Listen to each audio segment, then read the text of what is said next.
She read the price on the ski resort website out loud and then went completely quiet in a way that told me she already knew what came next. Not embarrassed quiet, not shy quiet. The kind of quiet a person gets when they've spent years pre-calculating exits from situations exactly like this one. We were sitting in the break room at the community center where my buddy Liam worked, because Liam had introduced us 6 weeks ago with the subtlety of a man who thinks matchmaking is a personality. Across the plastic folding table, Simone Webb looked down at her phone screen, then looked up at me with an expression I can only describe as someone quietly dismantling a hope they hadn't meant to build. "I can't do the trip," she said. Not the resort part. The way she said it. Not the trip. The resort part. Like she'd already been sorting what she could and couldn't carry before the words even left her mouth. "My name is Reed Calloway. I'm 31 years old. I manage logistics for a mid-sized outdoor gear distributor in Portland, Oregon, which means I spend a lot of time thinking about how things move from one place to another, and very little time thinking about what to say when a woman I actually like tells me something that costs her something to say." What I said was, "Okay." She blinked. "Okay? Yeah, we don't have to do the resort." She studied me the way people study a contract they're pretty sure has something hidden in it. "You already booked the cabin." "I booked a refundable cabin," I said, "because I've met plans before. They don't always cooperate." Her expression didn't change right away. Then something shifted behind her eyes, just slightly, like a window opening in a wall she'd spent a long time building. Simone worked as a physical therapist assistant at a pediatric clinic. She'd grown up in Bend, moved to Portland for school, and stayed because, as she put it, the city had better coffee and worse decisions, and I felt at home. She had dark brown hair she usually kept pulled back, a laugh that arrived a half second after most people's because she was actually processing what was funny instead of performing it, and a way of tilting her head when she was thinking that made her look like she was solving something no one else had noticed was a problem. Liam had introduced us at a fundraising thing for the community center's after-school program. He'd told me beforehand that she was funny and direct and not impressed by the things that usually impress people, which I'd taken as a warning and turned out to be the most accurate description of a human being I'd ever heard. On our actual first date, she'd called me out inside 12 minutes for describing a movie as important without being able to explain why. By our fourth date, I'd started thinking about her between the spaces of things. Not constantly, just when something happened that I thought she'd find interesting. Which, it turned out, was most things. So when I said the word trip, what I'd actually meant was, "I want to spend a weekend somewhere with you where neither of us has anywhere else to be." The ski resort near Mount Hood was just the container I'd put that idea in. And now Simone was telling me she couldn't afford the container, which was fair, because the lodge rate I'd pulled up had made me wince, and I wasn't the one navigating what she was navigating. "You don't have to explain anything," I said. "I know." She turned her phone face down on the table. "That's almost the problem." I waited. She exhaled through her nose. "I'm not used to that. Someone not needing an explanation. I'm not going to make you justify your bank account to me." She looked at me steadily. "My last boyfriend did. Not obviously. Just little things. A look when I'd order the cheaper option. A comment about how the trip might be easier if I let him handle it. Small stuff. But it accumulated." I kept my voice even. "That sounds exhausting." It was. She picked up her coffee cup, realized it was empty, put it back down. "Anyway, I wanted to be upfront because the last time I wasn't. I spent 4 days in a vacation house pretending everything was fine and came home more tired than when I left. How long ago was this? Long enough that I should be over being careful about it." She gave a small, dry smile. "I'm not." I thought about my mom. How she'd handled money like it was weather. Something you couldn't control, but had to prepare for constantly. She'd raised my sister and me in a 2-bedroom apartment in Tacoma after our dad left, working night shifts at a hospital administration desk and daytime hours at a grocery store until I was old enough to understand why she was always tired and young enough that understanding it didn't help anything. I remembered her once telling me that pride was the one luxury she couldn't afford to give up. I hadn't known what she meant until I was older. "For what it's worth," I said, "the resort was mostly just a place to sleep. What I actually wanted was to go hiking with you and not have to be back for work the next morning." Simone was quiet for a second. There's a state park 40 minutes from here, I said. I know a place to rent a two-room cabin that costs about the price of one night at the lodge. It's not fancy. The heat works, though. I've stayed there before. She looked at me for a long moment. 2 rooms? 2 rooms, I confirmed. Because we've been on 4 dates. She smiled. Not quite. You're very organized for someone trying to be spontaneous. I work in logistics. This time, she did smile, and it surprised her the same way it surprised me. Small, sudden, and warm enough that the fluorescent breakroom lights seemed less miserable for a second. We made plans for the following weekend. Nothing elaborate. Saturday hiking, Sunday morning coffee somewhere with a fireplace, back by dinner. She said she'd pack food if I handled the cabin. I said that worked. She said she'd make her grandmother's chili. I said I had not been warned about her grandmother's chili. She said no one was ever adequately warned. The drive up on Saturday morning was easy in the way that conversations with certain people become easy without you noticing exactly when it happened. She had a playlist that moved from folk to 90s hip-hop without apology. I made a comment about the transition. She told me genre loyalty was a crutch. I told her that was exactly what someone would say if they couldn't pick a lane. She told me she was a physical therapist. She worked in multiple planes simultaneously. I conceded the point. The park was quiet. Most of the serious hikers had come and gone by the time we hit the main trail, which meant we had long stretches of it to ourselves. Simone walked like someone who knew how to be outside, not performing outdoorsiness, just actually present in it. She pointed out a type of lichen on a rock and told me something about how it was older than most buildings in the city. I asked how she knew that. She said she'd been a biology minor before switching to kinesiology. I asked why she switched.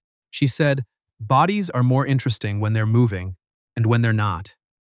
She glanced at me sideways. That's above my pay grade. I deal in function, not failure. That's the most optimistic thing you've said all morning. Don't get used to it. We ate lunch at a clearing that looked out over a valley, going gold with October. She'd made the chili in a thermos, which turned out to be a reasonable innovation I hadn't previously considered. I told her so. She said her grandmother had invented it, technically. I said her grandmother was a visionary. She said her grandmother would have said she was just cold and impatient. Tell me something about her, I said. Simone thought about it in the real way, not the polished anecdote way. She worked 60 hours a week for most of her life, and still managed to make Sunday dinner feel like something. I don't know how she did that. I'm working 32 hours a week, and most Sundays I'm horizontal by 5. What does she do now? She lives with my mom in Bend. She's slowing down. Simone paused. Last year she had a fall, fractured her hip. It set a lot of things in motion. I waited. She turned the thermos cap in her hands. I went back for a month to help. The clinic held my position, which was lucky. But I burned through most of my savings and then picked up extra hours when I came back. And then my car needed a new transmission. And by January, I was doing that math where you look at the numbers in your account and they're technically enough, but not if anything else goes wrong. She said it the same way she'd said everything, clearly, without drama, like a person who had gotten tired of the energy it took to make hard things sound smaller than they were. I'm sorry about your grandmother, I said. She's okay now, better than okay. She's already critiquing my mother's cooking choices. A real smile brief. But that's when I met my ex. I was tired and stretched thin, and he offered to help and it felt like relief, and then gradually it started feeling like debt. Did he frame it that way? Not directly. He was better at implication. She looked at the valley. He had a way of mentioning what he'd paid for, not rudely, just often, like a ledger he was keeping out loud. I felt something old and sharp move through me, not at her, at the specific kind of person who knows exactly how to make a kindness feel like a cage. You stopped seeing him, I said, 8 months ago, when I realized I was choosing what to order at restaurants based on what he'd told his friends I liked, and they weren't the same thing. We sat with that for a minute. A bird moved through the pines somewhere above us. The valley was very still. I ate gas station sushi once, I said. She turned. What? After my last relationship ended. I was living on my own for the first time since college. I'd split our apartment. I was sleeping on a twin mattress from a thrift store and eating whatever was close and cheap. Gas station sushi, cold brew in a can, Crackers directly from the sleeve at 10 p.m. She stared at me. I'm saying I've been the person doing math on a bank statement, I said. Not as long as you, not as hard, but I know what that version of a Saturday morning feels like. Simone looked at me the way she'd looked at the lichen earlier, like something she was trying to understand properly. That's the second time you've said something that sounded like you actually heard what I said. You say that like it's unusual. It is, she said simply. I didn't argue with her. We hiked another 2 miles before heading back to the cabin. It was small the way small things can be good. One main room with a kitchen and a fireplace, 2 doors leading off to separate bedrooms that I'd described accurately, and she'd verified in a way that I think was checking more than the layout. She unpacked her bag with the easy economy of someone comfortable in her own company. I made a fire because it was the one domestic skill I was genuinely confident in. She said it was impressive. I said it was the one thing I had. You also made a refundable reservation, she said from the kitchen. That's basic logistics. Most people don't apply logistics to their feelings. I've learned to. She came out of the kitchen and sat on the floor near the fire with a second cup of coffee, close enough that her shoulder was near my knee. We talked about her clinic. The 6-year-old who'd been learning to walk again after a nerve injury and had recently graduated to running short distances. The way his mom had cried in the hallway and tried to hide it. The senior patient who brought in a different type of pastry every Tuesday and had appointed himself the morale coordinator. She talked about them like they mattered because they did, without performing that they did. I liked that. I liked it more than I'd expected to, which was already more than I'd expected to like anything about this weekend 2 weeks ago when I'd been looking up ski rates and thinking about containers. Her phone lit up on the arm of the couch. She glanced at it, her jaw tightened. You don't have to tell me, I said. It's Marcus, she said. I waited a beat. The ex? He wants to know if I'm in town. She read it again. He says he has something of mine he's been meaning to return. Is that true? She scrolled up, reading something I couldn't see. Probably not. He doesn't forget things accidentally. She turned the phone over. He does this whenever I go quiet for too long, shows up at the edge of things. What does he want? She was quiet. Never mind, I said. You don't have to. Proof that I'm still in range, she said. That's what it is. Not me specifically. Just confirmation that I haven't gotten entirely out of whatever it was. I looked at the fire. He's going to be less thrilled, she said slowly, because I ran into his friend Devin at the coffee shop last week, and I think he mentioned I was seeing someone. Ah, yeah. She exhaled. I'm sorry. This isn't what I wanted tonight to be. It's fine. It's not, though. Simone. I waited until she looked at me. He doesn't get to decide what tonight is. You do. She studied me. Leave it, I said. Or deal with it. Either way, that's your call, not his. The fire moved. Outside the window, the pines were dark and very still. He works for a company that partners with pediatric clinics in the region, she said, mine included. He's not on any clinical side, but he knows people there. Last time I tried to clearly end things, he mentioned how small the professional community was. Her voice was flat, not dramatic. Reporting, twice. In one conversation, I felt my hands want to do something useless, so I kept them still. That's a threat, I said. He'd say he was just making an observation. Sure. And I work in logistics. Sometimes just making an observation about the supply chains is the whole point. She looked at me. Then something in her shoulders lowered by about half an inch, which I'd come to recognize as the Simone equivalent of someone else laughing. I don't want to handle it tonight, she said. Then don't. I also don't want to let him sit in the background of the whole weekend, then we don't let him. She looked at me for a moment. You make things sound very binary. I actually make very complicated spreadsheets, but the principle holds. She laughed, the real one, the half-second delayed one, and then she turned back toward the fire and said, okay, just that. Okay. We made dinner together in the small kitchen, which mostly meant I chopped things while she directed me with the confidence of someone who had strong opinions about the structural integrity of vegetables. She played music from her phone. The fire held. At one point, she reached past me to grab the pepper, and her arm stayed briefly against mine, and neither of us moved to change that. Later, with the fire lower and both of us tired from the trail, she sat beside me on the couch and pulled her knees up. She was close, not like a statement, just like she'd run out of reasons to be farther away. Can I ask you something? she said. Yeah. Why did you not push when I said I couldn't do the resort? I thought about how to answer that. The honest version versus the polished version. I went with the honest one. My mom worked 2 jobs for most of my childhood, I said. She talked about money the way some people talk about weather, constantly but not really expecting it to change. I watched people use her financial stress as leverage over her. Once. Enough to know what it looks like. And I made a decision pretty young that I wasn't going to be someone who did that. Simone was quiet. I'm not telling you that to impress you, I said. I know. Her voice was soft.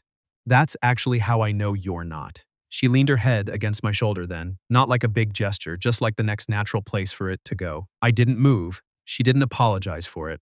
We watched the fire die down and the room go a darker shade of warm. I'm going to talk to my clinic director on Monday, she said finally. About Marcus. About the pattern of it. I should have done it earlier, but I kept thinking it would just stop. That's a reasonable thing to have hoped. It wasn't strategic. Most reasonable things aren't. She tilted her head to look up at me. We were very close. The fire had gone to coals. Outside, the pines moved in some wind we couldn't hear. I want to keep seeing you, she said. I just want you to know that going in is a little messy right now. Simone, I said. I make refundable reservations. I've planned for variance. She laughed against my shoulder. Then she lifted her face toward mine, and it wasn't a question. I kissed her. The kind of first kiss that doesn't feel first. It feels like something that had been in the room for a while, waiting for us to stop being careful enough to avoid it. Her hand came to the side of my jaw, warm and certain, and I was briefly glad about every logistical decision I'd made that had put us in this particular cabin on this particular night. She pulled back but stayed close. The chili was better than the lodge would have been, she said. I'm going to tell your grandmother you said that. She'll say she knows. Sunday came slowly, the way good mornings should.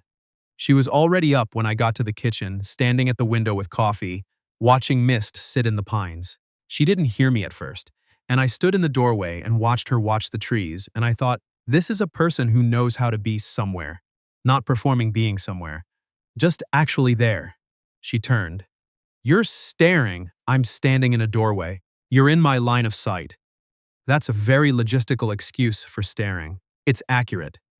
She poured me a cup without asking how I took it, because she'd been paying attention, and handed it over with a look that was maybe the quietest, confident thing anyone had done for me in years.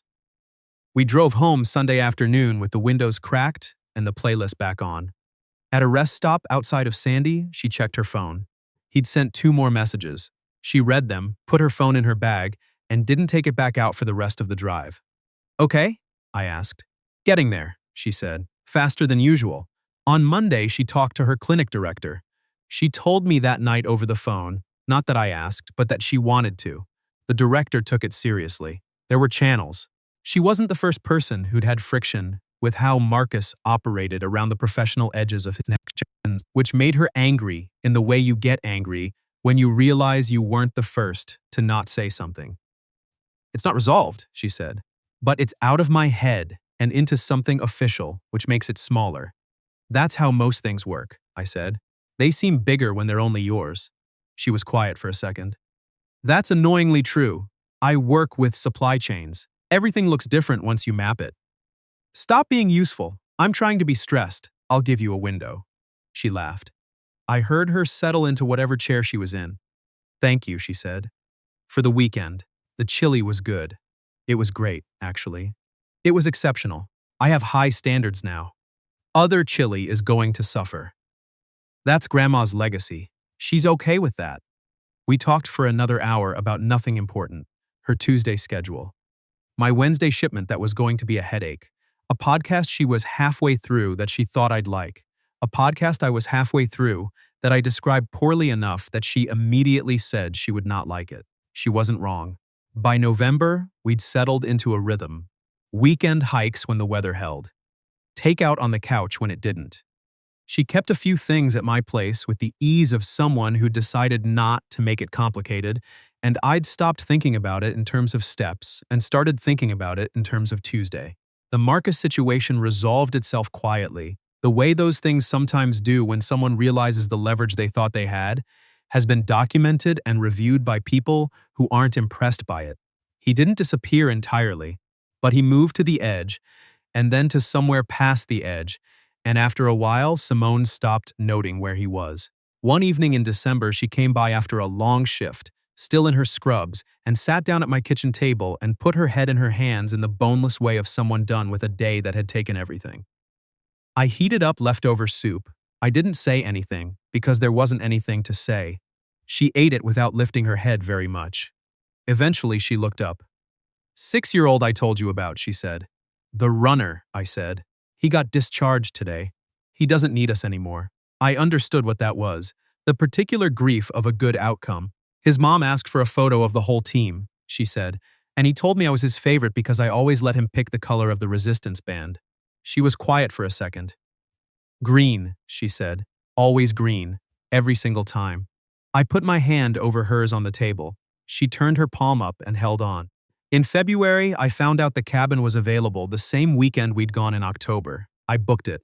Refundable, same as before. I mentioned it to Simone on a Thursday and she said, I was hoping you'd do that. In the same tone she used when something had been solved before she'd finished worrying about it. We drove up on a Saturday morning. Different playlist this time. She'd made a new one. Same trail. Same clearing. She brought the chili again in the same thermos.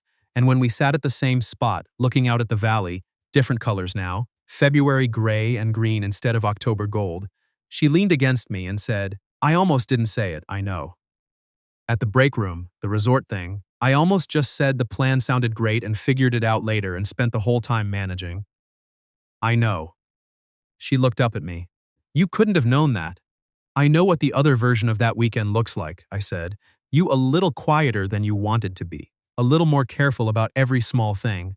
I'm glad that wasn't us. She held that for a moment. Careful, she said. That almost sounded sincere. It was. She leaned up and kissed me, quiet and sure, with the valley very still below us and the trees moving somewhere higher up the ridge. When she pulled back, she stayed close. I was doing math in my head, she said. When I told you I couldn't go, every version of how you might react, how much I'd have to apologize, how long it would take to recover the evening. What was the right answer? I asked. She looked at me. That you'd say okay, she said, and mean it. I squeezed her hand once. She squeezed back. We stayed at the clearing longer than we needed to, which is to say exactly as long as we needed to. The chili was just as good. She stole the last of the cornbread she'd also brought, without mentioning. She'd also brought cornbread. I told her that was a deliberate concealment. She said she'd learned to hold resources in reserve. She wasn't wrong. The drive home was slow. She fell asleep in the passenger seat somewhere past Sandy, which I took as its own kind of trust, the kind that doesn't announce itself, just happens, because the conditions are right and the person next to you has given you enough reasons. I drove carefully. I turned the music down. Outside, the road moved under us, and the trees were dark, and the sky was doing something with the last of the light that I didn't have a word for. Some things are like that. The best ones, usually. They don't fit inside the words you had going in, so you end up just carrying them home and deciding they're yours.